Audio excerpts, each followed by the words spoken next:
Thank you. I have in this building right about.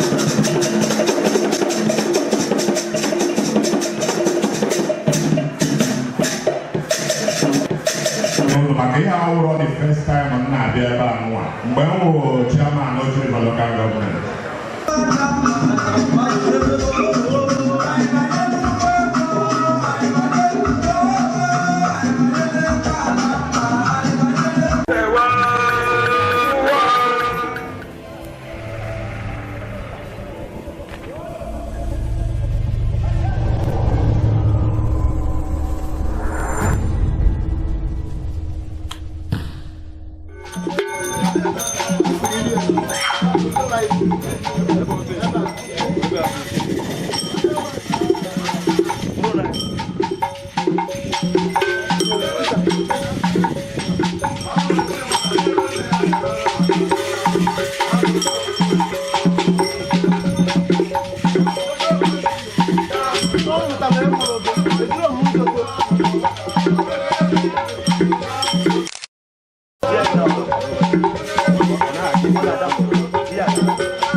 Kingdom, Ahana Kingdom.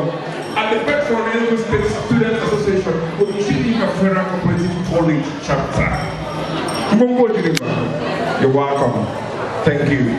I will tell you the rest of the stories if you stick to this die. I don't remember now. For now, let me have your intentions to this very important occasion. I want to invite the Royal House. The Royal House to go. Ngalaba chikota ihe na bụ ndị eze na ndị igwe ebe ọ masakura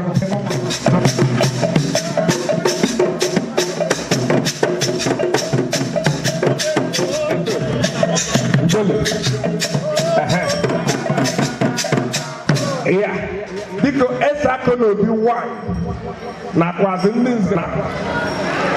Okay, because actually kind of I go to first and foremost before we continue because now that's why I'm going to indulge we do know you go everyone has that don't the man no product I mean they want to get down okay then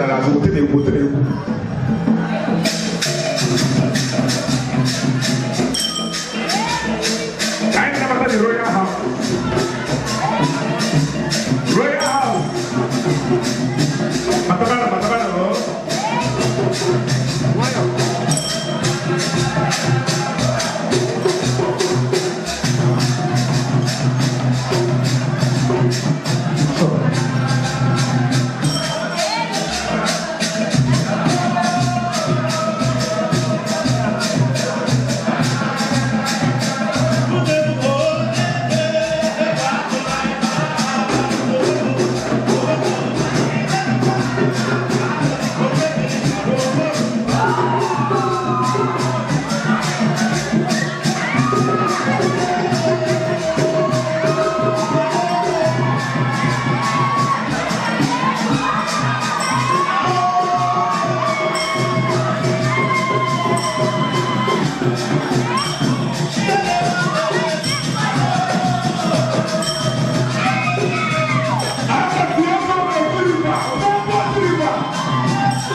Co-operative College Ojiriver.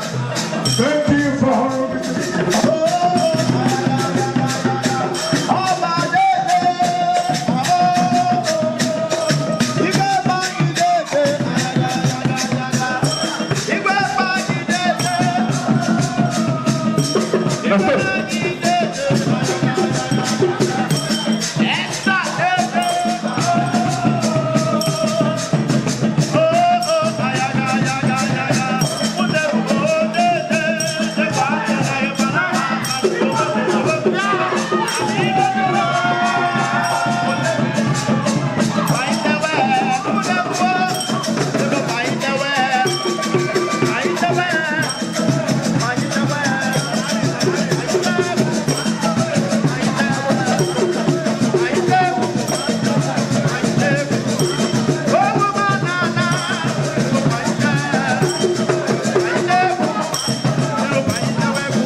Thank you. Oh, you're not done now. Thank you.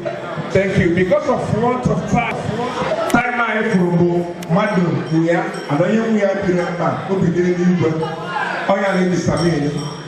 Because they are going to the black, kind of not June the Jumayo. I really should do in the last one. So please, play for them now. What? You don't have to have all have there, and you give them that night. People who never knew you were sorry. I will not be the piano.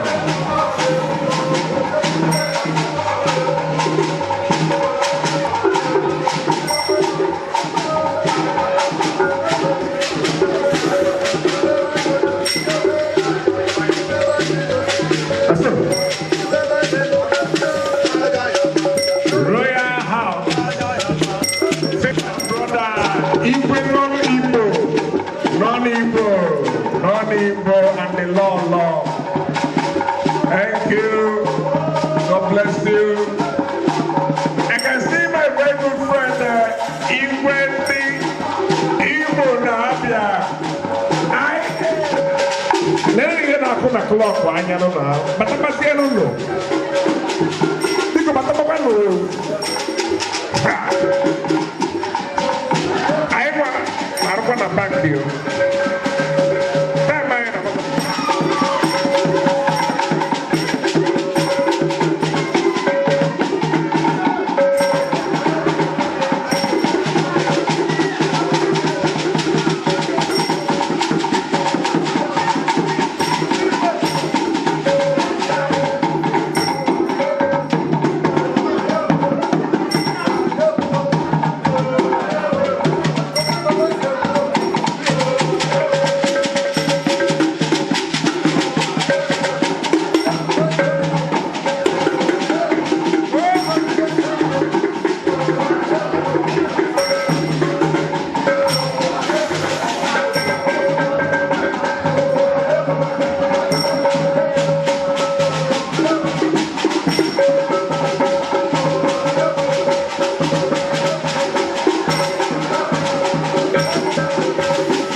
Community, SSA to the governor, Zumba, Ojiriver workforce.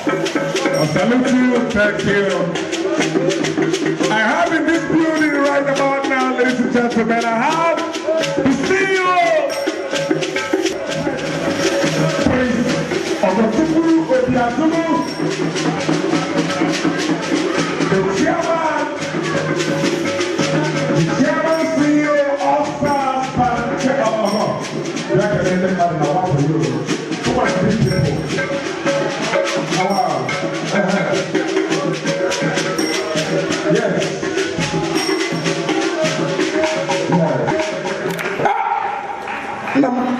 when you were getting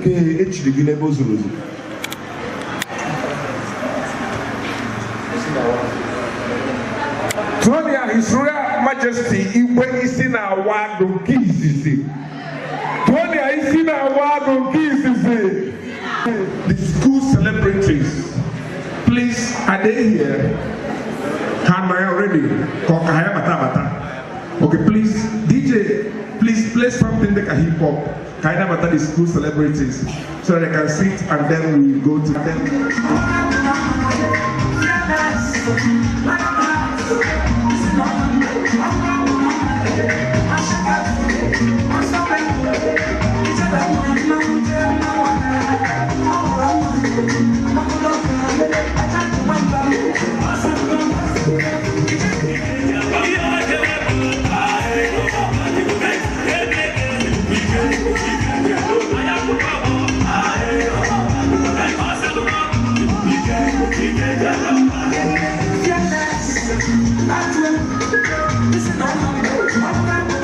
Celebrities of the college, taking their seats one by one.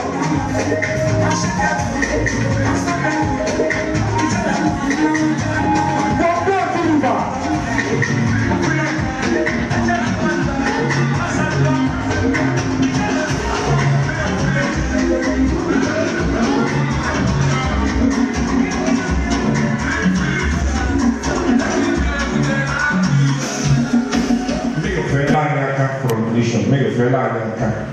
Make a value. Queen of Seku, Fela also. That is the queen. Chairman, everybody know from here. Ambassador Seku, Fela Ambassador Kapan, okay? Ambassador. Ambassador of what? Lord of Ambassador. Non-Igbo, Koro non-Igbo Aka. And you, my sister, what? Mohammed. Imwabia. It's a mission of Mohammed. Imwabia, call him Imwabia Aka. He calls out from me. He said Imwabia. Go up. Give me non-Igbo. No one in Jihadi Hindu. Give me what in yesterday. I don't want to work here. All of you so. Okay, you're Mr. Enugu. Call Mr. Enugu Akao. Thank you much. Never with them here. All right, please a round of applause for them. A round of applause for them. For them.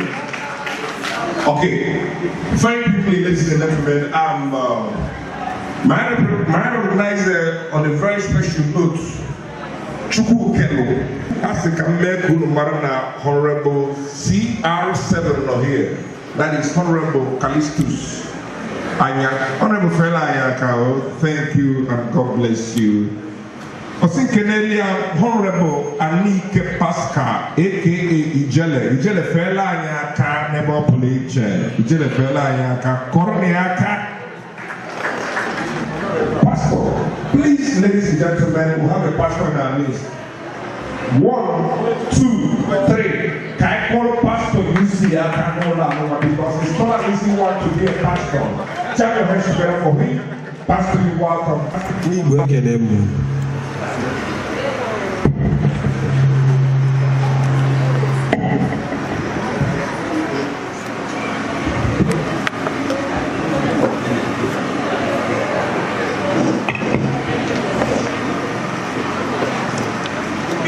Ndenubu, wait.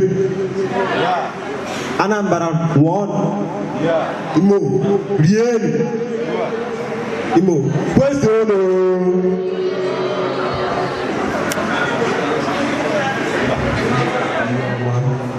Ote akumako di iche. Ote gonogo ndi na arụsi ike. Na-asị Olisa bi n'eluigwe akpọtụ oge n'aha. Na-asị n'ihe onye ọwụna na-ayọ tata n'oge aga ife. Na-asị ọ bụ onye ji bịa na ọ ga-aga nke ọma. Na-asị na onye ọwụna bịara ebe a tata na ọjọọ ya ata na ọ ya atata nke ọma. Tata akụmakụ dị iche. Na-atata ihe ọ na-achọ. Na-atata ogologo ndụ na-arụsi ike. Ihe na-agụkọ n'ọfọ a na-asị na onye ọwụna nọ ebe a na ihe nke ọ na-afụ na ọ ya afụkọ nke ọma. Na-awa ọja n'aha na nke ọkpara na nke mmụọ nsọ. Tụkwata na Ezra Konobi biko Ezra Konobi awago ọjị dịka o si wee dị na tradition ụmụ akwụkwọ na na-eme ụdị ya na ọnwụ n'igwe wacha ọjị na a na-ajarị ya ọjị. See the need to support these students because for now they are depending on transfer income. So I want to get back to my chairman of the day, Mado Ilugolu Ekpere Ọjị Nwabanyi Ekpere Sonye Enugu to gawe ejobela na nkewu lamu ji ego la a support Ọjị Nwabanyi Nwara nyagaba n'ihu. Thank you very much, my chairman, sir.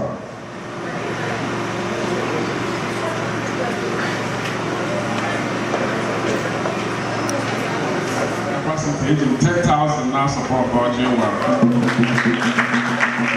Kọrọ n'aka na ụra ihe nọmerụ n'aka. 10,000 naira. Write it down. Dr. Walter Mado. Amụwa as MC enwere m 2 styles. Nji eme mama na nye m ego. Yabuni go cash. I have a way of clapping. Now, I also have a way of clapping for you. So, Dr. Walter, Madam, and Negin, you have cash. So, call me, you go cash.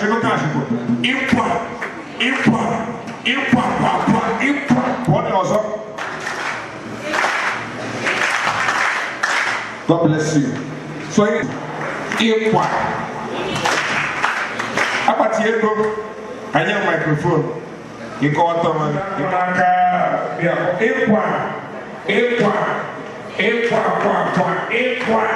Hey! I will look at Gamaticanago. They go the wrong one to go there before it changes. Because some of you, I am the woman.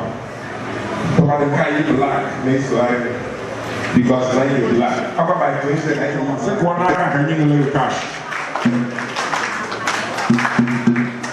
Alright, thank you.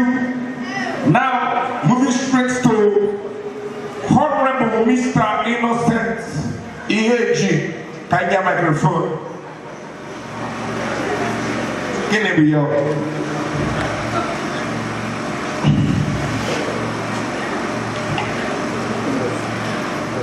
When your students talk to them yourself. Okay, because Honorable can you sign 3,000 naira for the award you call the Aka? Honorable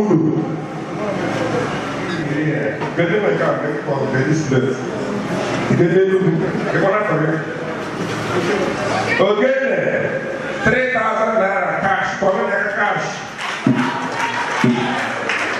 Pastor, you hear me? I'm like, engineer, you see 3,000 naira cash. You go to the Kaduri house, then Maljaiwa. Thank you. Ndibo with the all by kind. On behalf of the Royal House, we need 10,000 awards.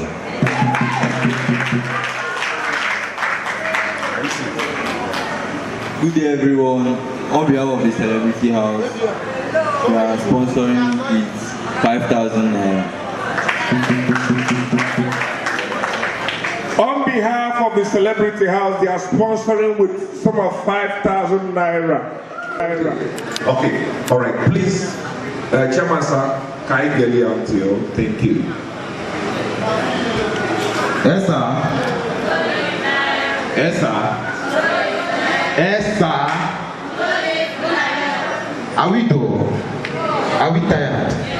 Yes, sir. Yes, sir. Good evening, everybody. Good evening, my fathers. Good evening, my grandpatron. Good evening, patron. Good evening, the Royal House and the celebrities. Good evening, my executive, and good evening, distinguished students of Federal Co-operative College. As we all know, today is Enugu State Student Association Cultural Day. It's a day where all of us from different local government of Enugu State and beyond Enugu State, because in as much we are from Enugu State, I believe Igbo, number one. And you know, Igbo be Igbo. No matter what, even if you are from Delta, from Anambra, it's a day we show our culture, but specifically for Enugu State. So I want to use this medium to welcome each and every one of us officially for this day cultural day. And I, Comrade Arise Children Franklin, highly welcome you all and pray that you guys enjoy this year's cultural day with us. Thank you. Yeah, we are now a combination of ones. Nanolo, hey, Nebemendo, Nebukadafi, Rufi. Bokoma Makanero, Nanaman, the book of Roger Nass, Gulujan, No, thank you very much. God bless you. Thank you. And Kiriaga say I'm put the Belabia. Kiriaga, no.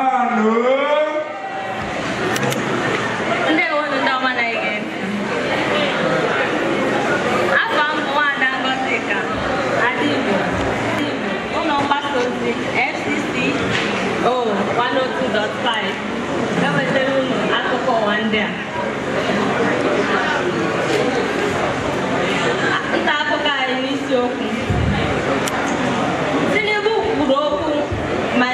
na-enyochakwa mgbanwe dị na Federal Co-operative College site n'aka onye isi provost ndị Co-operative College n'aha Dr. Jude Ejikeme Obidegwu. Onye isi oche nke Ojiriver Local Government n'Enugu Steeti bụ Maazị Greg Anyaegwudike kwuru na mmefu ego nke ọgbakọ ahụ karịrị ijeri 11 nke a tụrụ ime iji kwalite mpaghara ahụ ka ọ bụrụ ebe a na-atụnye ego site na n'ọkwa obodo njikọ njem. Ụmụ nwanyị na-eme mkpesa maka agege na nkụzi ya megide inye ụmụ nwanyị ego. Ọkụkọ na-eme mkpesa maka otu esi egbu nna ha na nne ha n'ụbọchị ekeresimesi. Nta akụkọ anyị Ojiriver bụ Anyaegwudike kọwara n'ihu ndị nta akụkọ na Tọzdee n'Enugu na mmefu ego atụrụ maka afọ 2025 nke a kpọrọ mmefu ego maka ọganihu akụnụba nke na-eto eto bụ atụmatụ ya na-ajọ ọhịa. Ụmụ nwoke Naịjirịa na-ewezi iwe. Ha kwukwara sị na nwaanyị ọbụla na-enwezughị otu nde 1 million na akaụntụ ya agaghịzi enweta enyi nwoke ọzọ. A ga-atụba nwaanyị ahụ n'ime ajọ ọhịa ka ya na ụmụ anụmanụ. Not teach me how to read and write. Rather, you taught me how to feed myself in a suit and to feed the people I left at home. If you're a proud student of Esutite, my alma mater, round of applause for yourself. Yes. Make no mistakes about that. Ladies and gentlemen, if you care to know, it might interest you to know that music you are studying now, you may not value it now, but you value it after your youth service. Do you know why? After your service, that allowance will stop coming. Then it was your only meeting. You now talk to yourself beyond your room. What do I do?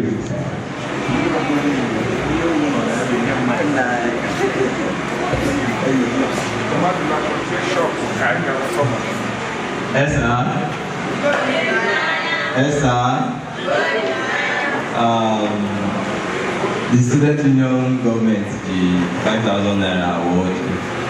Thank you very much.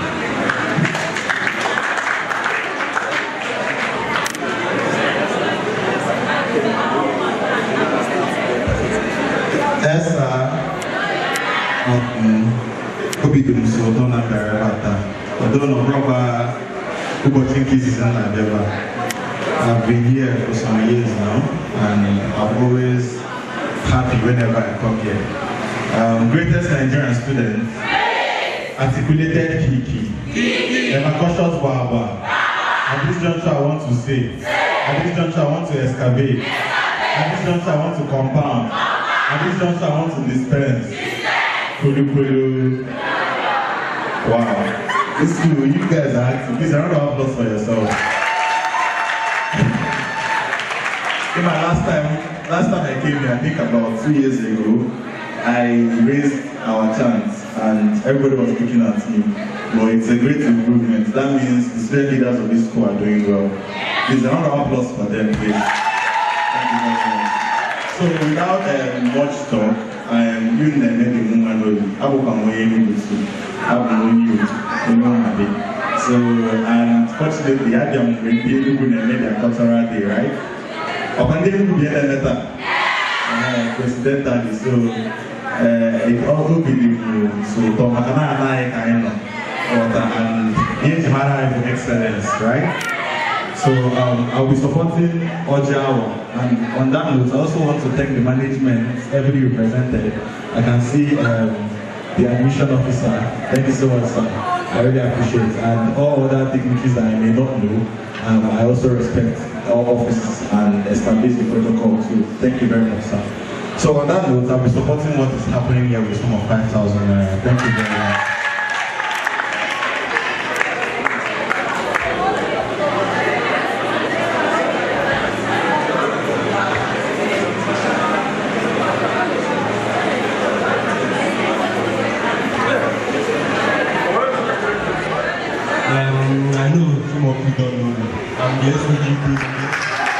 Tonya ino olololo. Olololo. The chairman, the patron, Ukraine Council, ladies and gentlemen, all other protocols duly observed. I want to thank the organizers of this event. ENSA.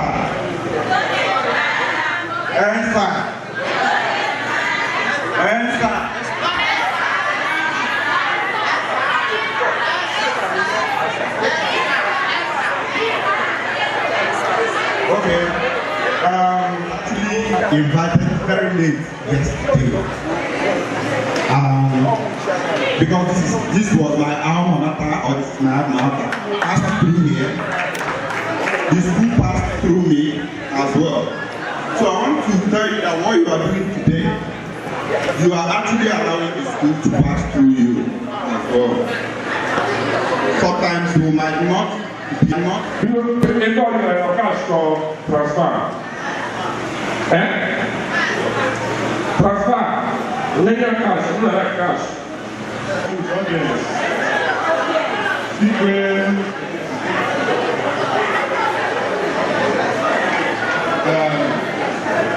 The student senior government presence here.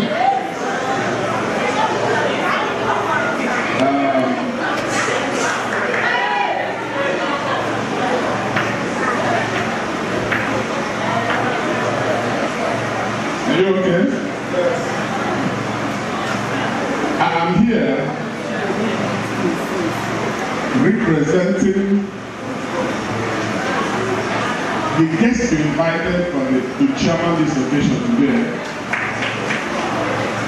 who is not that person representing because he is far away and he has to call me to come and represent him here today because of this cultural day.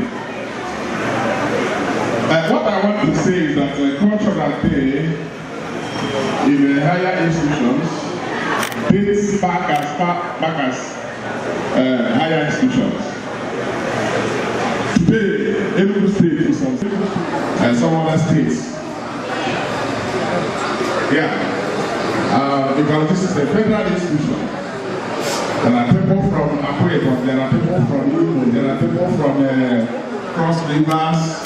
You know, I think as far as between the many of them, and that is why the mixture of this language, ordinarily, what would have been the governing language today should have been Igbo and Enugu State in particular.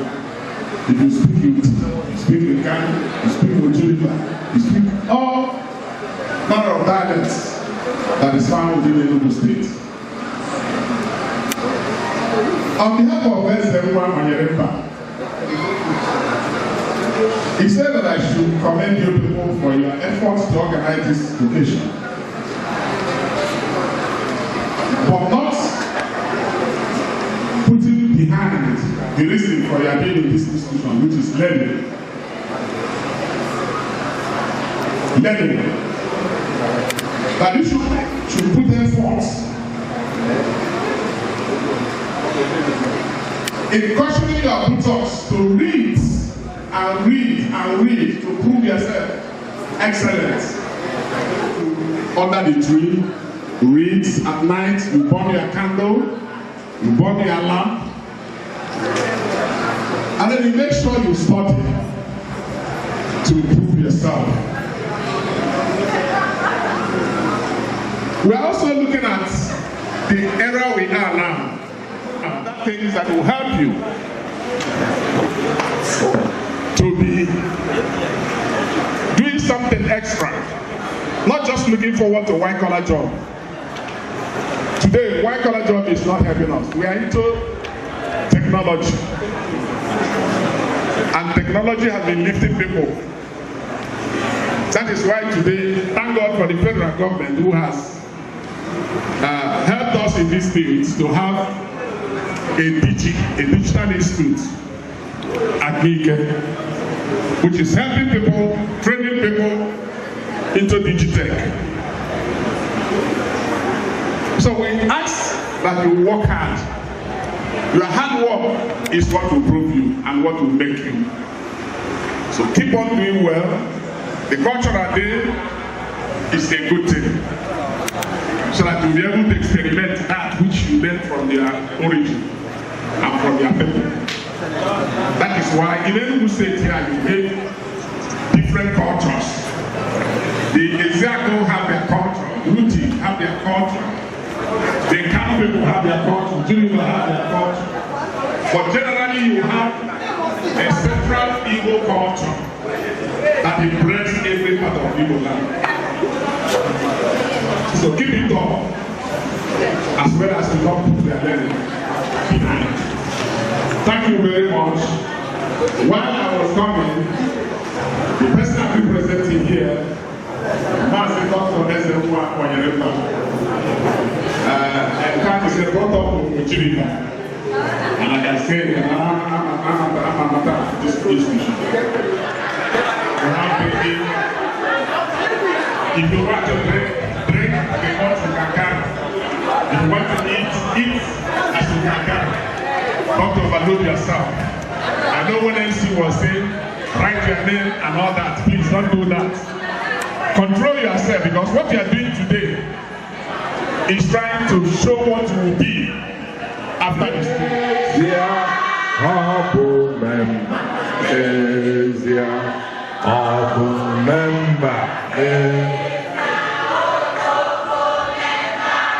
Oh yeah, President, only like 100,000 in our bata will tell like 100,000.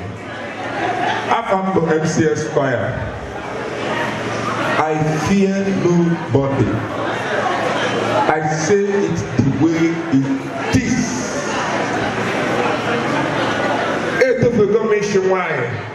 I would like to talk to you. I tell you what I want to tell you. It's two. Is it an issue? Yes. Or an issue? No. An issue? Yes. Two things are involved. You should know two things still involved. For example, is yes. The two things that involved there.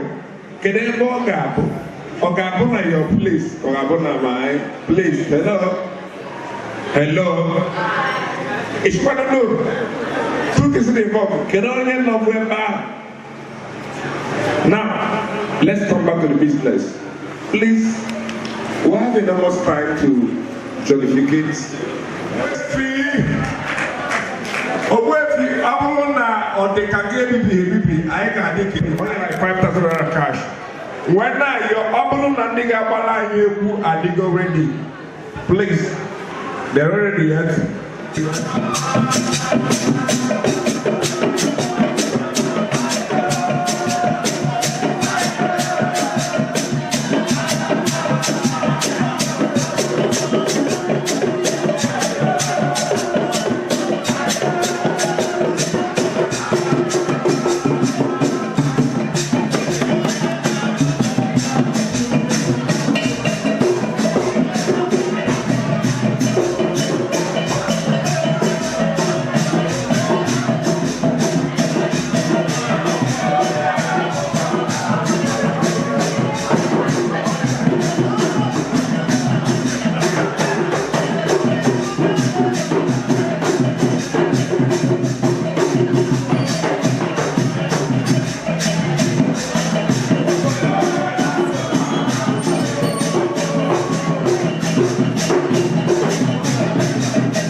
very much. Thank you.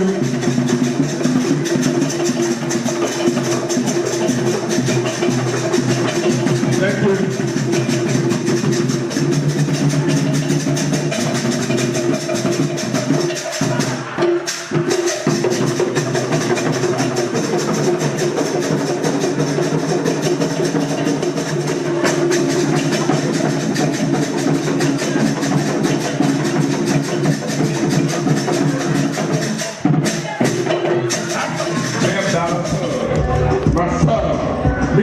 To the building, powerful. The man with money is the man with words. The one that's in there, and then you will got the vice. I only will go. If I had the vice, I only will have the vice. If we're on your way, I can walk out and there is time.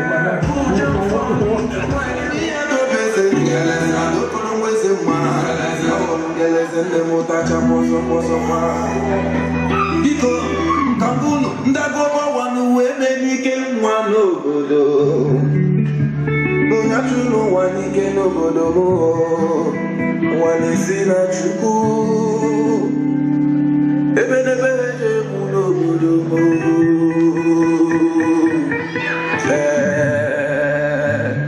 njem jenetekwe marshop n'ezie.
the Vice President, Enemy Students Association, Federal Co-operative College.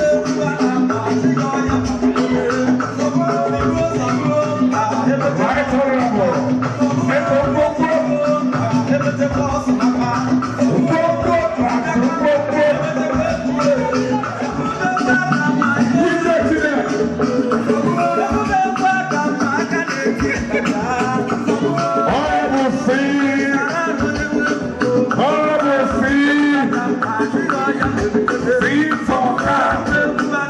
money,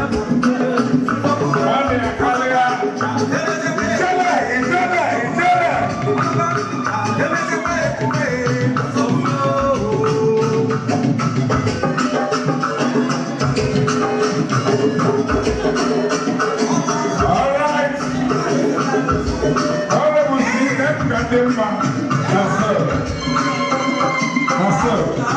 Every cross is in the building. Every cross is in the building. Engineer Uche.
Ebe anyị oru ụlọ oge ịwaji Chiji, m na-ekele gị na nke i nyere anyị, na-asị ekele dịrị gị, na-asị na nke i mere na gị gawa n'ihu, na-asị na onye ọbụla ya ata ji a ga-atata ihe ọma, tata akụmakụ dị iche iche, tata ezigbo ihe, tata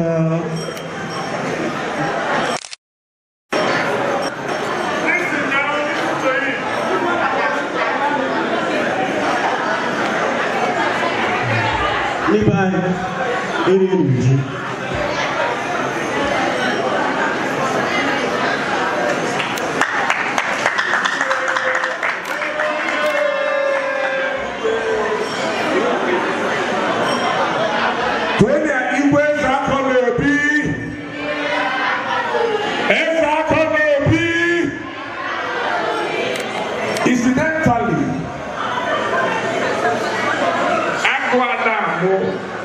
awo agụ agụrịrị agụ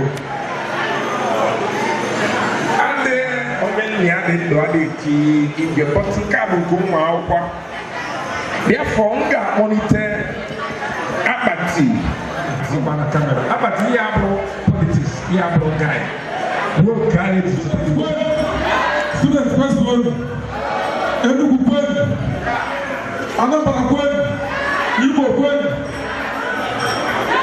Abia kwen non-Igbo kwen Ebonyi kwen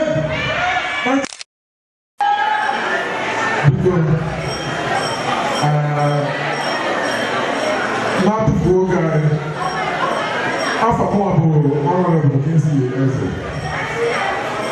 ọ ife a na-eme ka anyị na-eme taa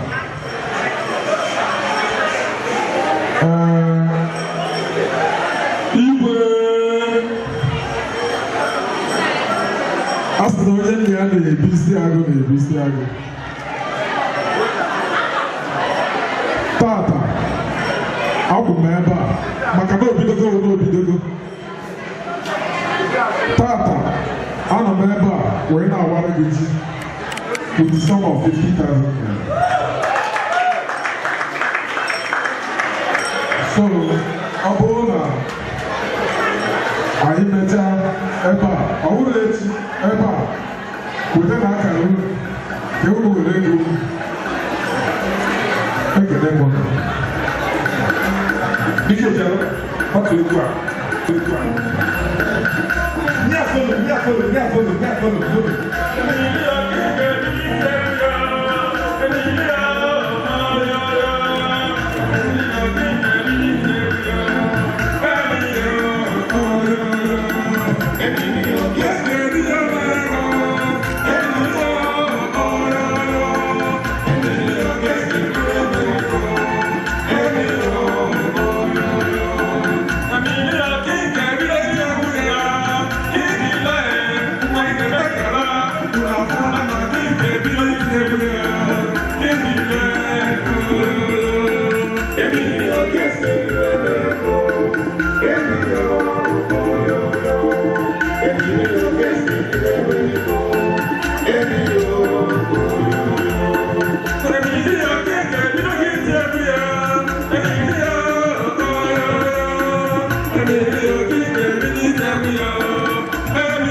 All right, thank you.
All right, thank you.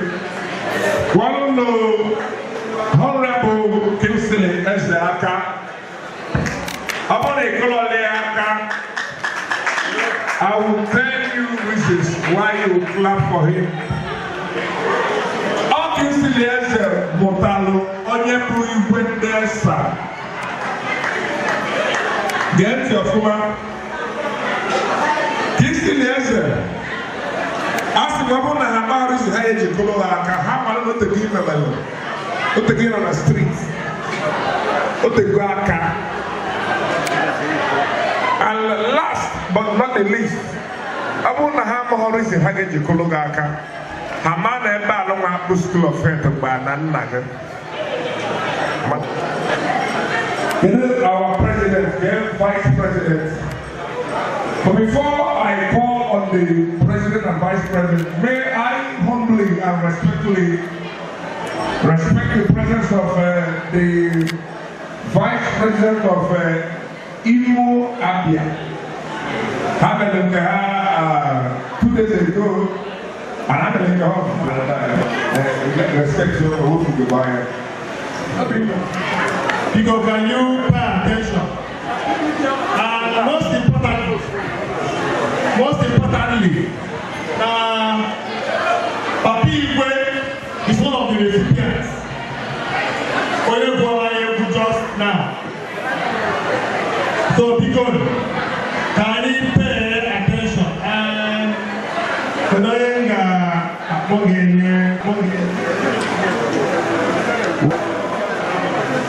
presented by Enugu Students Association of Federal Co-operative College Ojiriver to Honorable Kingston as aka Abati, Patron Enugu State Students Association ESA.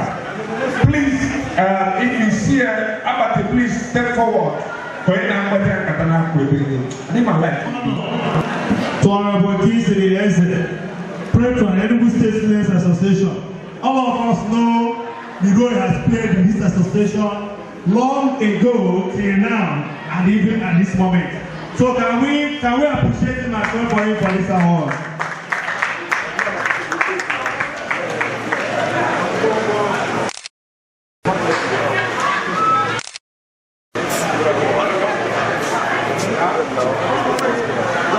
Student friend, because I can remove or two those who recognize whatever. No matter how small, even at this school, when you have this award, I'm so grateful.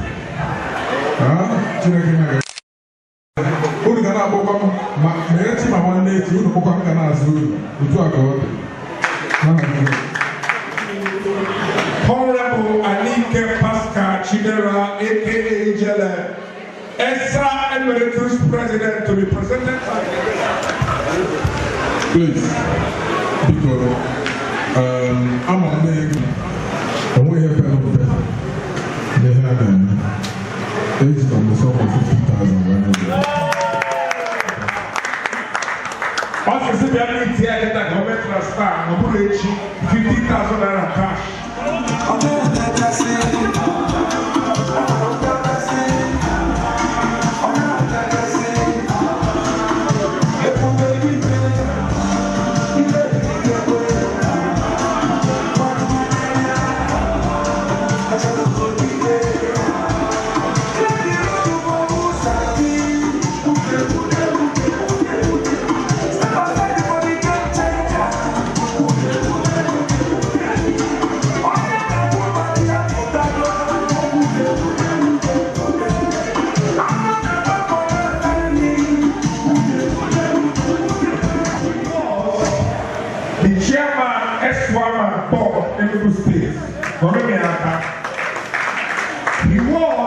before now, SSA to the governor, Kwame Yaka. Even before then, up SLA to the Deputy Senate President, Federal Republic of Nigeria, Kwame Yaka. At the end of the day, he was the opposite co-owner. The CEO of Next Global Logistics. The CEO of Next Funds. The CEO Acting Garden Conglomerate. The CEO of Next Acting Conglomerate. I am not saying this because Nambo MC. Video me. This is a man, as an MC, I will tell you this for free. I served as a counselor under his tenure.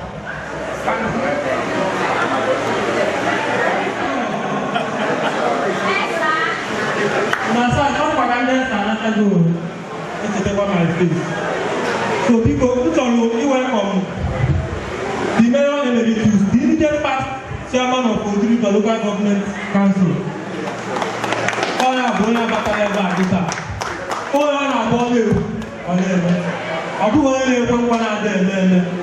Okay, I know all of best and we were all that during our his time. Association, Federal Co-operative College Ojiriver. We give you this award of honor to Aneke Pastor Chidera for being a great pillar of Enugu State Association, Federal Co-operative College. Thank you, sir.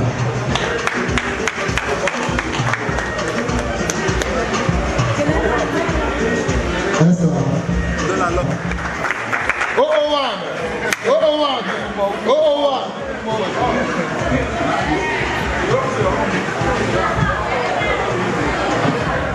Great Nigerian student, because achọrọ m ịtụfu ogo nọ eziokwu na mbịa late mana abịabugo m ebe a around 3 o'clock maka unu si n'otu so mụnwa bịa 3 maka enwere m function ọzọ around 4 o'clock so hapụ gbaragaba nke ahụ so onye dị iche iche na-awụrọ ndị Igbo anyị nwere idea na ndị Yoruba na ebe a ndị Hausa na ebe a Idoma na ya Kogi Benue nọ n'Igbo biko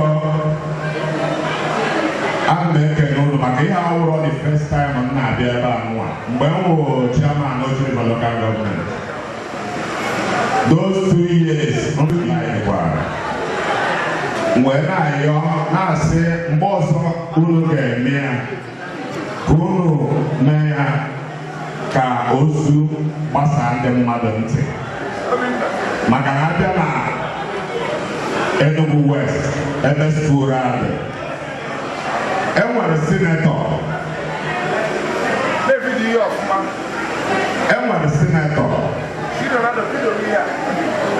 enwere House of Rep member enwere sitting local government chairman ihe ọnwụ na-eme ebe a kwesịrị ịfọ under them ha kwesịrị ịgbatara ụlọ ọsọ enyemaka unu enyeghị ite nnukwu leta unu jos n'ide ibinye delegate agakwuru ya o jiri aka ya mee ihe niile a na-eme mgbe unu ekwesịghị ịdị n'ebi bana na-atụ 20,000 na 10,000 unu wee function mana unu nwere sinetọ unu nwere House of Rep member unu nwere local government chairman biko ya emezina ọzọ unu kwado unu eme ka o tetụ aka ọwụ na 2 months unu ebido gbagharịba I'm surprised na my senator anọrọ ebe a I'm surprised na my House of Rep anọrọ ebe a I'm surprised na my local government chairman anọrọ ebe a school ahụ ọ bụ nnukwu school enyocha onye nwa ụdị onye university bụ na Ojiriver local government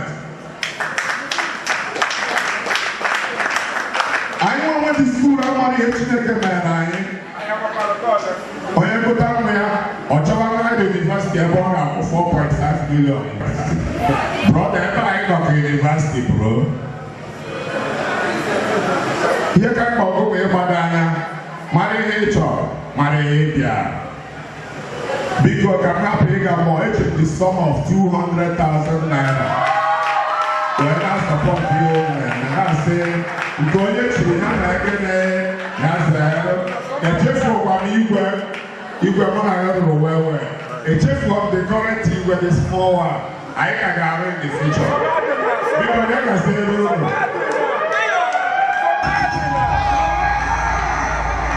Samadina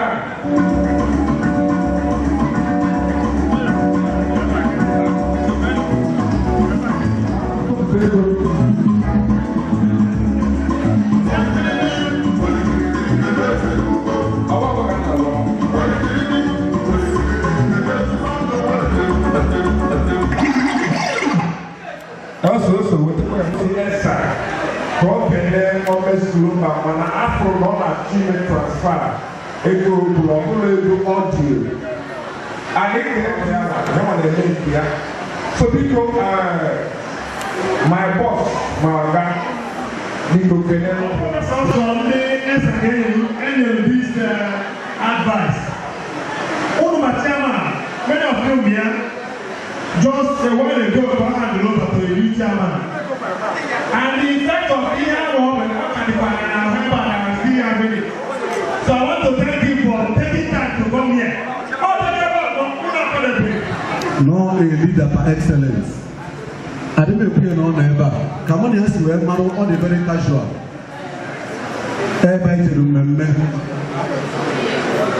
I now go for not answer. Yes, the name of my neighbor. They would look at Bobro, have to promote a buffet. Manomex Global. I'm not the one who goes to Chairman. All of them go here for more than 30 minutes. For more than 30 minutes, we take Mkachansu. Mkachansu got off for the Mumune Mugana, Fanebe, Mayano Dana. Omex Global, Kenan the mother. The one I cannot be able to Kenemo. Support Mayana VIP. Instead of my food, be a politician. But I remember no young one. This is the first time we are in a public. And I don't know if we're on ever. Intro mass man. Okay, I'm going to go testimony of places. And I'm so happy for him. All the humble. Mano Diego. And all the very rare to see a rich man, the humble. Go on the also. Okay, I'm making me. Even I'm never introduction of Better. Jebes open up request from Mama of His Royal Highness Jeremiah Diego. Igbo Odonuga obodo eji EMT wee mara IMT Enugu. Achịchago na IMT dịka igwe wee nye mmụta nwa mụtalụ nwa m n'ebe a tabụ igwe Odonuga nke taa BBC na-awa agụ site n'ike nke Chukwu achịgo m ọchịchị dịka coordinator the host bụ igwe Enugu State Students na Ojiriver ebe a ya na olu mere na-ejiri nchụ ụbọchị nke gara aga anyị bịakwa ka eme ka esi eme ya biko ogologo okwu adị n'ụka mgbede ife anyị bịa bụ ka anyị chie echichi ya ka esi eme n'ala Igbo. I'm sorry to say this, there were a lot of irregularities made about today. If I be cultural and ofala, if I'm not a member of the Enugu State students, I'm not going to and when we get each other, I'm making it again. Oh, that I'm going to mother. Yeah, that's it. We're going to go to the MC. All of them could become over again. I'm on able. I told me over that. I want to tell you, I had a leader, but I didn't nothing. It's good.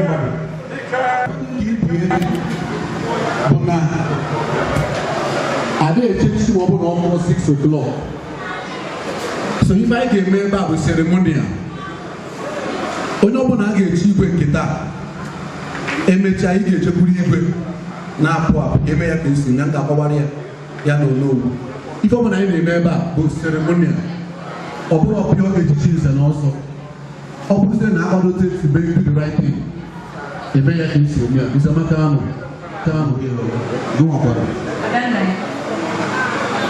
Igbo na bụ nne ebe ada Igbo na ada nna ya ọ bụ ada ama ama kedu ka a na-echi gị Adaugo onye ọ na-abụgo ada Igwe ada nna ya Adaugo Adaeze unu bụ na ada Igwe maka Igwe bụ ugo Igwe bụ nna ọkwa una gbadogbodo echiche a nke ndị nna ha si wee bịa Omex Global Ikemba Omex Global Omex ịma na enweghị ihe na-eche tupu tinye deeti nke mmanụ nwaanyị ọdịma enweghị ike ịrụ nwa dị kịta enweghị ihe na-eche tupu tinye deeti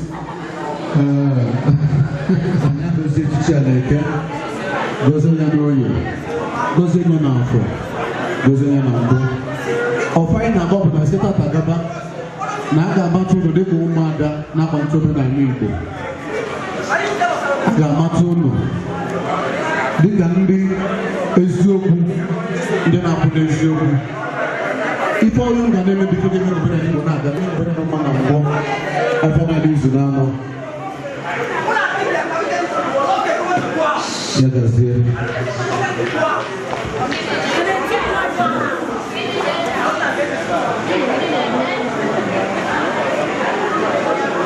Batomeri akwụrụ maka esi ekele ndị echiche ịbịapụta igwe ibunata obi gara n'azụ igwe isi ya na ọ ga-adịrị ya na mma gaa n'ihu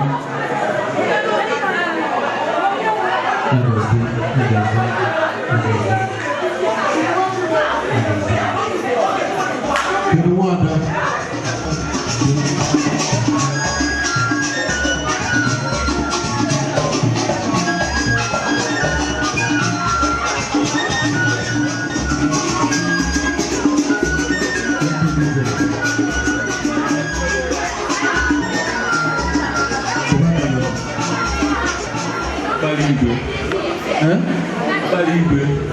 ọkpara igwe enwere afọ a na-etu gị ya anyị mana ịbụ ọkpara igwe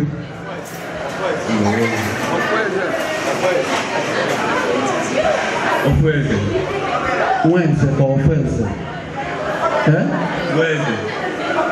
ị mana ife anyị ji ajụ bụ ọ ghara ịba echiche onye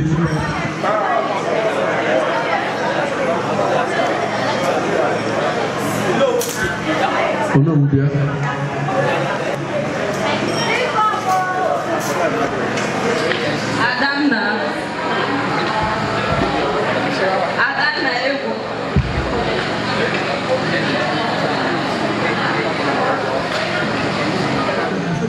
nyere m aka bụ lekchọra okwu nyere m aka bụ onye nke okwu ịmakwa ndị kwadoro m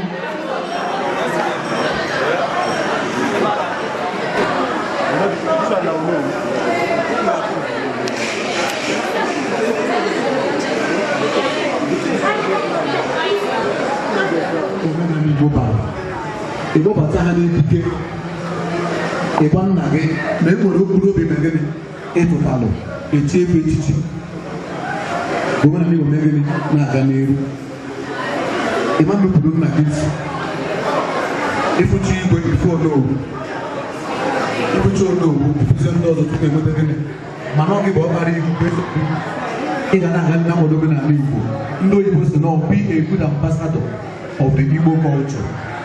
Ịma na ebe a na-ekwu okwu asị megide mmadụ, ịma na ebe a na-agba asịrị megide mmadụ, ịma na ebe a na-ekwu maka igbu mmadụ maka onye chi na-akpọpụ ọbara ya na-afụ ọbara ka ị ghara imerụ ala kara ghara ịchụ gị ọsọ. Anyị na-elu nwunye mmadụ oji ịma ihe bụ ihe oji anyị na-echekwa nwunye mmadụ ihe ọzọkwa ihe nọgide gị echekwara nwunye mmadụ ka m na-ekwu ka nne wee chekwuru nwaanyị ịma mkpa aka olu chekwuru nwaanyị ịma mkpa ogidi n'isi chekwuru nwaanyị ka ị ghara imerụ ihe iji bụrụ nwoke. Nke a bụ nke abụọ. Nke ịtọ adịkpa ogidi n'isi eri nri maka ịmụ mahadum ọ ya bụ iche ịfụ ka ndị ichie ekpuchi ogidi n'isi na-eri nri sọsọ ife nwere ike ikpu ogidi n'isi wee mebụ ịṅụ mmiri maka mmiri dị ọcha ma ọ bụ ịṅụ ọchasị bụkwa wine ịṅụba biya otu oge iribe nri otu onye ijebe ebe dị anya ma ọ n'ụlọ kilomita otu oge ihe adị mere nsọ anụ anyị ọbago dịka nna garịrị na-eme ife ndị a ọ ga-adịrị mma na eke dịrị mma na ori dịrị mma na afọ dịrị mma na ngwọ afịa na ndị izu na-anọ njebe ejebe unu ga-eje anyị si na mkpụrụ a ga-ejugo ihe n'isi ife ọjọọ ọbụla ga-enye gị ma aka ewere ego ọzọ ọ ga-adịrị gị mma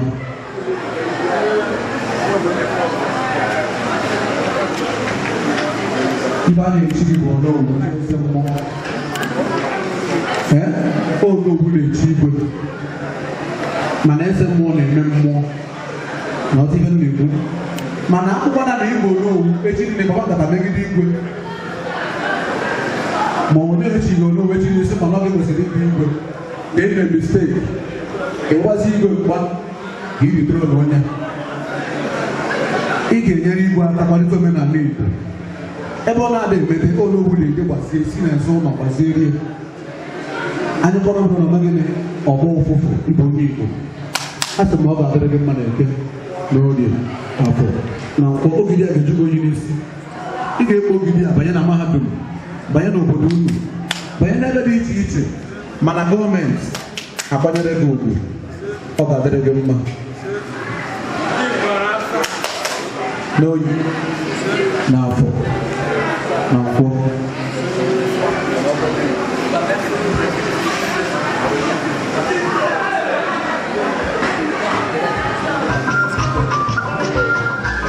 ka ndị na-akwado n'owu ha aka n'ebe a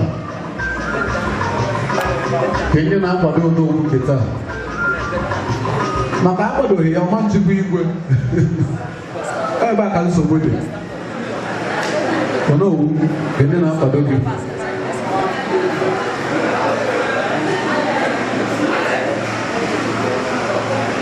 MC Esquire bụ nke a mee MC taa nwekwara obi ka ị na-akparakwu ihe n'ụmụ nwetere enweta MC ọ nwanne gị MC ọ sị na nwanne gị Famous J ka e nwere ji dị famous enwe nke na-adọ famous Famous J ya ibuzi nwanne onowu ifufu washi ya dị MC beche eburu nwanne onowu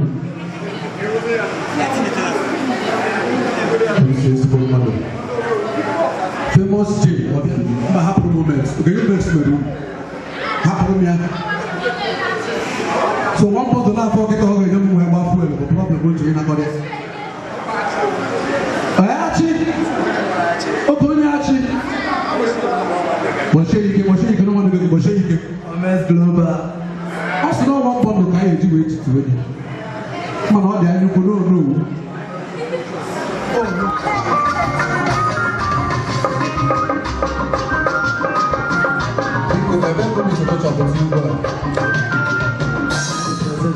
Ojiriver ma ụmụ akwụkwọ Enugu nọ na Oji Co-operative ịmanụ ife mkpụrụ ka a na-eme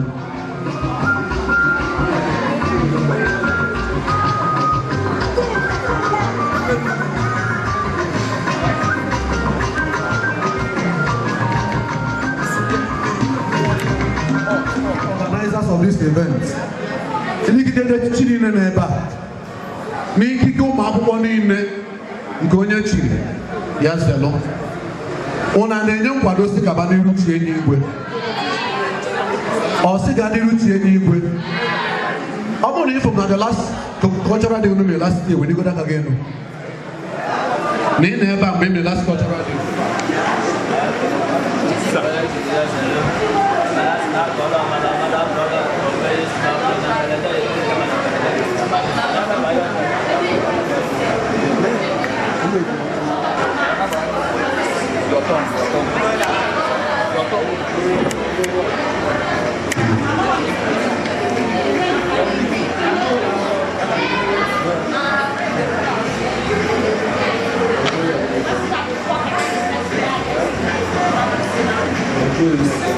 Bonjour, Yannick, comment? Nous, c'est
Ojiriver Co-operative. Ndụmọdụ anyị na-enye gị bụ na ejiri ọkwa oge gị a eme ngala. Ọ bụrụ na iche kwuo ife edemede, you will always stand out as the treasurer of this institution. And then the time when you're not being equal to the whole school, or I will not go for another dragon man. Dragon man, you dragon man. People in our job, so they give you people in the town. You can wait here. You can never get enough bata. I can be a brother, I get my brother. Don't believe I'm not so saying about so and so. Ndị ụlọ oriri na ndị echichi niile ndị ichie niile ụmụaka niile tiri n'aka dịka igwe emebikwana ha nọkwara ihe ba na-ekwu atụtakwa alụ ịnachi enye ọkụ ọbụla ihe ga-aba uru itinye ya n'ọrụ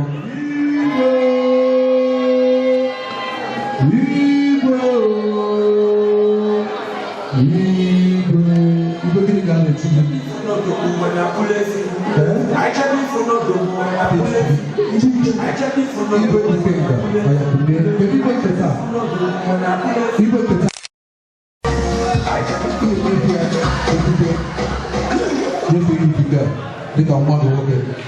Because very, very important.